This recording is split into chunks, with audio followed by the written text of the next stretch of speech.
शंकराचार्य अविमुक्तेश्वरानंद सरस्वती की Allahabad high court के अंदर एक बड़ी जीत हुई है और गिरफ्तारी पर हाई कोर्ट ने रोक लगा दी। शंकराचार्य की गिरफ्तारी को लेकर के लगातार प्रयागराज की पुलिस डेरा डाल करके बैठी हुई थी। बनारस के अंदर, वाराणसी के अंदर उनके मठ में लगातार ये कोशिश हो रही थी कि किसी तरीके से शंकराचार्य के खिलाफ सबूत एक बार इकट्ठा हो जाए और उसके बाद में गिरफ्तारी हो जाए। लेकिन आज शंकराचार्य को लेकर के हाई कोर्ट ने कहा कि आप जब तक फैसला इस पर नहीं आ जाता है तब तक आप गिरफ्तारी नहीं करेंगे। यह हाई कोर्ट की तरफ से कहा गया और यह एक तरीके से बड़ी जीत है शंकराचार्य की। शंकराचार्य को लेकर के आज उनके वकील ने जो कुछ कहा, मुझे लगता है कि वो सुनना चाहिए। और सबसे बड़ी बात यह है कि शंकराचार्य पर आरोप लगाने वाले बटुक, ये कहा गया कोर्ट के अंदर कि कभी उनके विद्या मठ आश्रम में रहे ही नहीं। खुद सरकार की ओर से पेश हुए एडिशनल एडवोकेट जनरल ने इस सत्य को स्वीकार किया। हाईकोर्ट ने यह भी पूछा कि ये बच्चे आशुतोष ब्रह्मचारी के पास में कैसे गए। इन्हें तो सरकारी जुवेनाइल बोर्ड के अंदर कस्टडी में होना चाहिए था। और इसके बाद में आप शंकराचार्य के वकील को सुनिए, पीएन मिश्रा को सुनिए। वो कह रहे हैं कि 18 को घटना हुई, यानी 18 जनवरी को घटना हुई जिसमें राज्य सरकार के द्वारा माघ मेले में हुई और ये सक्रिय हो गए। 18 को झूठा केस बनाया गया, 21 को मजिस्ट्रेट के सामने रखा गया। बच्चों का कोई जिक्र नहीं किया। पूरी राहत मिली है। न्यायमूर्ति ने गिरफ्तारी पर रोक लगा दी है, कोई सबूत नहीं है। ये भी बताया गया कि ये मुख्य जो झगड़ा है वो जैसे कि 18 तारीख को जो घटना हुई थी, माघ मेला में जो 18 तारीख को घटना हुई थी राज्य सरकार के द्वारा, उसके अनुपालन में सक्रिय हो गए। और पहले इन्होंने 18 तारीख का एक झूठा केस बनाया जिसको कि 21 तारीख को इन्होंने मजिस्ट्रेट के हाथ किया। उसमें इन्होंने इन बच्चों का कोई जिक्र नहीं किया, जबकि ये कहते हैं कि 18 को बच्चे इनके पास आ गए थे। यही सब बहस की गई। सर ये बताइए कि इसमें किस तरह की राहत मिली है शंकराचार्य? इसमें पूरी राहत मिली क्योंकि माननीय न्यायमूर्ति ने पूरा जो है गिरफ्तारी पर रोक लगा दिया। जब तक जजमेंट जो है अंतिम नहीं आता है, जब जजमेंट आएगा कोई सबूत नहीं, कोई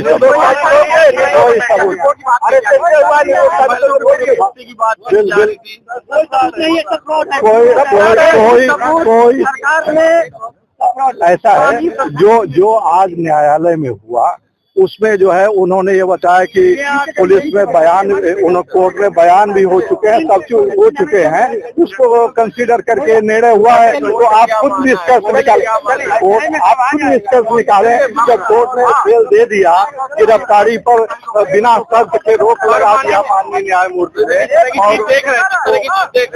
और अब जैसे ही ये खबर निकल करके सामने आती है, हाईकोर्ट का ये निर्णय निकल करके सामने आता है, उसके बाद में शंकराचार्य उन्होंने भी अपनी बात को सामने रखा।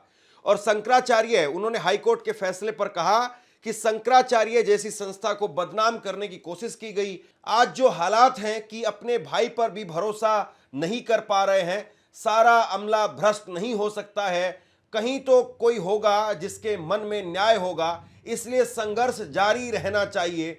पूरे देश का हिंदू समुदाय आशंकित है। उन्हें लगने लगा है कि हमारे गुरु ने क्या गड़बड़ी की है, झूठा मुकदमा बनाया गया।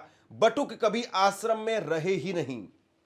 तो ये कहेंगे कि हम लोगों ने वहां पर अपनी बात रखी, न्यायाधीश ने उसको सुना, सुन करके समझा उसकी प्रकृति को। अब वो जो उनका विस्तृत निर्णय आएगा उसमें वो अपना दोनों पक्षों की बात और अपनी बात कहेंगे, उसमें हम लोग फिर विश्लेषण करेंगे। एक बड़ी बात ये कही गई है सरकार की जो एएजी होते हैं, एडिशनल एडवोकेट जनरल, उन्होंने कहा अपनी बात में अपनी तरफ से ये पक्ष रखा कि वो दोनों बटुक कभी भी इस आश्रम में नहीं रहे हैं। ये स्टेटमेंट कितना हुआ मानते हैं? उन्होंने खुद माना इस बात को। अच्छा, उन्होंने इस बात को माना।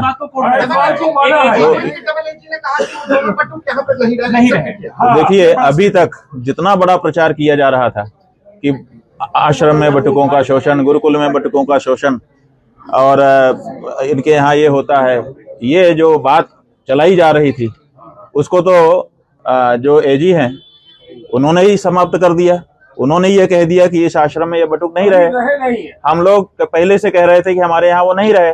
आज वो बात जनता के सामने साफ साफ प्रमाणित हो गई। तो ऐसी परिस्थिति में जो कहानी बनाई गई थी वो तो पूरी तरह से ध्वस्त हो गई। ये भी कहा गया वो तो बच्चे वो हरदोई में संस्थागत छात्र रहे हैं और परीक्षा दे रहे हैं अभी। गुरुजी कोर्ट ने ये भी कहा जुबिनल में क्यों नहीं है वो जो आरोपी है कस्टडी में यही पूछा गया था। जो आप हाँ। हाईकोर्ट ने ये कहा है कि जो उनके अंडर में है ब्रह्मचारी के, वहां से जुवेनाइल कोर्ट जो है बच्चों को उनके कस्टडी में दिया जाए। ये देखिए, ये आज जो हाईकोर्ट ने कहा है यही कार्यवाही पहले दिन से थाने में जब वो गए थे सूचना लेके वहां होनी चाहिए थी। जब वो एसपी और उससे ऊपर के रैंक के अधिकारियों को ईमेल आदि कर रहे थे तो वहां से ये डायरेक्शन आना चाहिए था कि पहले बच्चे को जुवेनाइल में भेजो, मेडिकल कराओ आदि आदि। और उसके बाद जब वो कोर्ट में गए थे तो कोर्ट को भी ये कहना चाहिए था कि बच्चों की कस्टडी उचित संस्था को प्रदान की जाए ताकि उनका संरक्षण हो और उनका दुरुपयोग ना किया जा सके। लेकिन हाई कोर्ट तक जाते जाते ये नहीं हुआ। जो कोर्ट ने आज निर्णय किया है उसमें यह बात आई है कि अगर ऐसा कोई अपराध हुआ है तो उसका जो प्रोसीजर है उसको ठीक से करना चाहिए। जो प्रथम दृष्टया आप सब लोगों के माध्यम से हमको जानकारी दी जा रही है उसके आधार पर हम ये बात कह रहे हैं कि आज कम से कम उन बच्चों को सही कस्टडी देने की बात कही गई। इसके पहले तो कस्टडी की बात ही नहीं थी। इसके पहले तो केवल हवाई एक किला बना दिया गया था और शंकराचार्य जैसी संस्था को बदनाम करने के लिए तरह तरह की कहानियां गढ़ दी गई थी। तो आज कम से कम एक सही प्रोसीजर जो एक पॉक्सो कोर्ट का होना चाहिए वो उसका एक अक्स दिखा है। बाकी तो आगे और प्रकरण आएंगे तो आपको दिखाई देगा। शंकराचार्य को लेकर के ये कहा जा रहा है कि योगी आदित्यनाथ के सरकार के ऊपर एक बड़ा संकट है। शंकराचार्य जिस तरीके से हिंदू धर्म के झंडा बरदार के तौर पर सामने आ रहे हैं और ऐसे में उन्हीं को कटघरे में खड़ा कर दिया गया, उन्हीं के ऊपर पोस्को जैसे मामले दर्ज हो जाते हैं और उनको अपनी सफाई देनी पड़ रही है, और वो भी तब हो रहा है जब योगी आदित्यनाथ की सरकार है। सबसे बड़ा सवाल यह है कि जिस तरीके से इस पूरे मामले के अंदर सरकार की छीछा लेदर हुई है, सरकार के अपने लोग वो कह रहे हैं कि जमीन पर लोगों के बीच में जाएंगे कैसे, जमीन पर किस तरीके से हम जाएंगे। और योगी आदित्यनाथ उन्होंने एक तरीके से इस मामले में जैसे शंकराचार्य को कालनेमी कहा, फिर विधानसभा पटल पर खड़े होकर के बहुत सारे आरोप लगा दिए। इसके बाद में सवाल इस बात को लेकर के उठ रहा है कि क्या जो हिंदू वोट या जो कट्टर सवर्ण वोट या ब्राह्मण जो तबका है जो भाजपा का वोटर माना जाता है, क्या वो जो 10-12% भी सवर्ण वोटर है उसमें भी बीजेपी को एक बड़ा नुकसान होने वाला है? ये बहुत बड़ा सवाल है। और शंकराचार्य वो तो कह रहे हैं कि मैं नार्को टेस्ट के लिए भी तैयार हूं। उन्होंने कहा है कि सच को सामने लाने के लिए नार्को टेस्ट सहित जो भी करना हो वो होना चाहिए। झूठ की लंबी उम्र नहीं होती है, सभी प्रमाण पेश किए जाएंगे। फैसला पक्ष में न आने पर उच्च अदालत सुप्रीम कोर्ट का भी रुख करेंगे। शंकराचार्य कह रहे हैं कि भाई नार्को टेस्ट करवाना चाहते हो तो नार्को टेस्ट करवा लो, हम नार्को टेस्ट के लिए भी तैयार हैं, हर तरीके से तैयार हैं। और सबसे बड़ी बात यह है कि इस मामले के अंदर जिस आदमी को लेकर के भी आए, इस आदमी को किसी और ढंग के आदमी को लेकर के आते जिसकी समाज के अंदर थोड़ी क्रेडिबिलिटी होती, जिसको समाज स्वीकार कर लेता, जिसकी समाज के अंदर एक विश्वसनीयता होती, उसको भी अगर लेकर के आते तो लोग सुन भी लेते। एक ऐसे आदमी को आप लेकर के आ गए, एक ऐसे आदमी को आप लेकर के आ गए जो विधवा औरतों को भी अपना शिकार बना लेता है। विधवा औरतों के खिलाफ उनके जमीन, उनके मकान कब्जाने का केस है इनके ऊपर, बाद में सेटलमेंट हुआ है।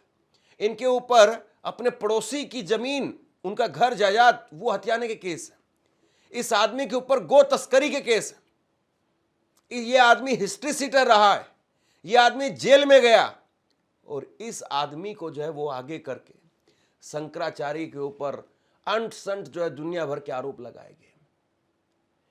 क्या इस आदमी को लोग स्वीकार करेंगे या शंकराचार्य को स्वीकार करेंगे? ये आदमी हिंदू धर्म का बहुत बड़ा झंडा बरदार है या शंकराचार्य बहुत बड़े झंडा बरदार है? इस बात को आप तय कीजिए, लोग तय करेंगे। और यही चर्चा इस वक्त में जमीन पर है, लोगों के बीच में है कि भाई ये आदमी बहुत बड़ा है या शंकराचार्य बहुत बड़े। शंकराचार्य पर तो सिर्फ इतना आरोप लगता है कि शंकराचार्य कांग्रेसी या फिर सपा के लिए या वो अखिलेश यादव के लिए बोल रहे हैं।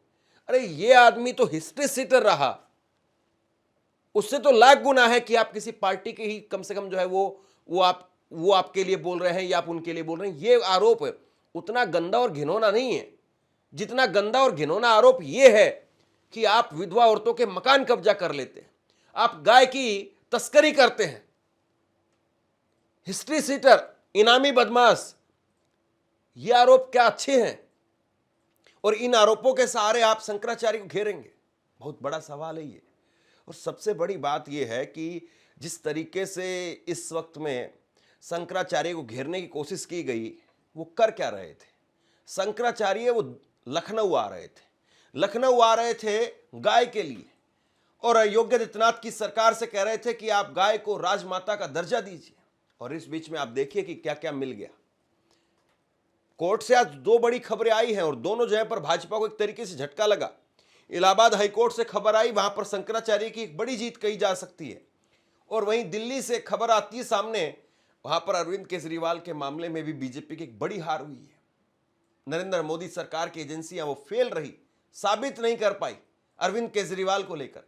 उस मामले के अंदर, जिस मामले में अरविंद केजरीवाल को खुद 5 महीने जेल के अंदर रहना पड़ा, 17 महीने मनीष सिसोदिया को जेल के अंदर रहना पड़ा, 6 महीने संजय सिंह को जेल में रहना पड़ा, के कविता को 5 महीने जेल में रहना पड़ा। टॉप जो लीडरशिप है आम आदमी पार्टी की, उस सबको जेल के अंदर डाल दिया गया। उस मामले के अंदर आप देखिए कि अब राउज एवेन्यू कोर्ट ने कहा कि भैया सबूत नहीं आपके पास में। इतना सब कुछ हुआ और मीडिया के ऊपर इतना ट्रायल हुआ और उस मामले में अब कोर्ट ने ये सारी बातें कही है। तो वहां पर भी आपको झटका लगा और यहां पर भी आपको आज झटका लगा है। और देखिए मीडिया, उस पर तो आप क्या ही बात करेंगे। ये आज तक चैनल कितना बड़ा चैनल है, कितने लोग काम करते हैं, हजारों लोग काम करते हैं। क्या लिख रहा है आज तक चैनल? आज तक चैनल पर लिखा है ये खास करके बनारस में जो जोशी मठ में है और वहां ये लगातार होता था। वहां एक वीवीआईपी लोग आते थे। अभी मुक्तेश्वरानंद सरस्वती पर आरोप लगाने वाले बटुक इस बात को कह रहे हैं। यहां पर एक इंटरव्यू हो रहा है और इस इंटरव्यू के अंदर जिस शख्स के चेहरे पर रुमाल या तौलिया जो बांधा हुआ है, वो शख्स जो कि एक बटुक बताया जा रहा है, वो कह रहा है कि बनारस के अंदर जोशी मठ है और उस जोशी मठ में वीवीआईपी आते थे। वीवीआईपी में अखिलेश यादव का नाम ले दिया गया, कांग्रेस के बड़े नेताओं का नाम ले दिया गया कि वो वीवीआईपी आते थे। जबकि सच्चाई पता है क्या है? जोशी मठ वो उत्तराखंड के अंदर है। जोशी मठ तो बनारस में है ही नहीं। बनारस में तो विद्या मठ है, लेकिन इन लोगों को कोई फर्क नहीं पड़ता। उस बटुक ने ये बात बोल भी दी, उसको क्रॉस काउंटर भी नहीं किया गया। उस पत्रकार की तरफ से यह भी नहीं पूछा गया कि भाई जोशी मठ तो है ही नहीं यहां पर, जिसका नाम आप ले रहे हैं, जिसका आप आरोप लगा रहे हैं, वो तो है ही नहीं बनारस में, वो तो उत्तराखंड के अंदर है। लेकिन बस सब कुछ चल रहा है और उसको छापा जा रहा है। तो शंकराचार्य के मामले में मैं देख रहा था, रजत शर्मा वो कह रहे हैं कि भाई शंकराचार्य, उनकी जो छवि है वो शंकराचार्य जैसी नहीं है, वो एक हिंदू संत जैसी नहीं है। अब ये लोग तय करेंगे, ये लोग बताएंगे कि कौन हिंदू संत है या कौन नहीं है, किसकी छवि कैसी है और किसकी कैसी नहीं है। शंकराचार्य के बारे में अब तय भी रजत शर्मा ही करेंगे। गजब है साहब। और सबसे बड़ी बात यह है कि शंकराचार्य वो कह रहे हैं कि ऐसे वक्त में जब भारत के अंदर चर्चा होने लगी थी एप्स्टीन फाइल्स की, और इस बीच में शंकराचार्य के मामले को दिखा दिया गया, किस लिए? क्योंकि एप्स्टीन फाइल्स का मसला दबा दिया जाए। का मतलब है कि शंकराचार्य को बदनाम करने का जो कुछ भी मौका हो उसको छोड़ो मत। और ये सब क्यों? क्योंकि शंकराचार्य की कहानी देखने में जनता को लगा दिया गया है, और उसी बहाने से जो एप्स्टीन की फाइल खुली हुई है, फिर से सुन लीजिए, एक एप्स्टीन फाइल है। एप्स्टीन नाम का व्यक्ति था, उसने जो फाइल बनाई है वो फाइल इस समय खुली हुई है, और उस फाइल में ऐसी ऐसी चीजें निकल करके आ गई हैं जिसपे इस देश में, पूरे विश्व में चर्चा हो रही है। केवल भारत में चर्चा नहीं हो रही है, क्योंकि भारत में शंकराचार्य का मामला झूठा निकाल करके एप्स्टीन फाइल की चर्चा को दबाने का काम किया जा रहा है। आपसे कुछ कहना चाहता हूं। आज के वक्त में पत्रकारिता करना कितना मुश्किल काम है, लेकिन अगर ऐसे में भी कोई आपकी खबर दिखा रहा है, कोई आपके मुद्दे पर बात कर रहा है, तो आपको भी उसका साथ देना चाहिए। अगर आपको लगता है कि मेरी पत्रकारिता सही है, मैं आपके लिए आपकी खबर वो दिखा रहा हूं, तो ऐसे में आप मेरा सहयोग कीजिए। आप इस वीडियो को जब लाइक करेंगे तो लाइक के साथ में ही एक थैंक्स का बटन आपको दिखाई देगा। उस थैंक्स के बटन पर आप क्लिक कीजिए और जो भी सहयोग राशि दे सकते हैं वो दीजिए। दूसरा, आप चैनल को ज्वाइन कर सकते हैं और चैनल को ज्वाइन करके भी मुझे मदद कर सकते हैं। शंकराचार्य अब कोर्ट से मिली इस राहत के बाद में गदगद हैं और उन्होंने बटुकों के साथ में होली मनाने का भी काम किया है। जरा आप अपनी स्क्रीन पर देखिए, शंकराचार्य वो तिलक लगा रहे हैं गुलाल से, और रंग और गुलाल से आज होली भी खेली गई है बटुकों के साथ में। कोर्ट ने कह दिया है कि इस मामले में अब अगली सुनवाई वो मार्च के तीसरे हफ्ते में होगी। अब सबसे बड़ा सवाल यह है कि बीजेपी यहां पर फंस गई है या बच गई है, क्योंकि शंकराचार्य को 11 तारीख को लखनऊ पहुंचना था। शंकराचार्य 11 तारीख को लखनऊ जाते और लखनऊ जाकर के वहां पर योगी आदित्यनाथ को घेरने का काम करते। असली हिंदू, नकली हिंदू, इन सारे मुद्दों पर बात होती, गाय को लेकर के बात होती। अब शंकराचार्य वो मसला क्या पोस्टपोन करेंगे या फिर 11 तारीख की जो उनकी यात्रा है, जो उन्होंने कहा था, वो जारी रहेगी। लेकिन कोर्ट के इस फैसले से एक तरीके से सरकार बैकफुट पर है और शंकराचार्य को एक बहुत बड़ी राहत ये कहा जा सकता है कि मिल गई है। अब यहाँ शंकराचार्य को तय करना है कि उनका अगला कदम क्या होगा, और वो पोस्टपोन रहेगा मामला या फिर जो है वही रहेगा। हालांकि बहुत हद तक संभावना ये है कि वो अपने कार्यक्रम को ज्यों का त्यों जारी रखें। और उन्होंने जिस तरीके से कहा था कि भाई हम पैदल, जो आना चाहता है पैदल आइए, जिसके पास में किराया नहीं हो हम किराया देंगे, यानी हर तरीके से वो उस कार्यक्रम को, वो जो कार्यक्रम, वो उनका जो एक यात्रा है, वो बनारस से और लखनऊ तक की जो यात्रा है, उसको बहुत भव्य तरीके से बनाना चाहते हैं। और देखना ये भी होगा कि जब वो बनारस में निकलते हैं तो वहाँ पर क्या उनको आश्रम के बाहर ही पुलिस लगा करके उनके आश्रम के अंदर ही नज़रबंद कर दिया जाता है। बहुत हद तक इस बात की भी संभावना है, या फिर वो लखनऊ पहुँच ही नहीं पाते हैं, लखनऊ पहुँचने से पहले ही उनको गिरफ्तार कर लिया जाए दूसरे किसी मामले को लेकर के, या फिर शंकराचार्य उनको लखनऊ में लाठी डंडों से पीटा जाए, बैरिकेड लगा दिए जाएं, कुछ भी हो सकता है। बहरहाल आज कोर्ट ने जो कुछ कहा है उसको लेकर के आप क्या सोचते हैं, नीचे कमेंट बॉक्स में लिख करके जरूर बताइए। इस खबर को शेयर कीजिए। धन्यवाद।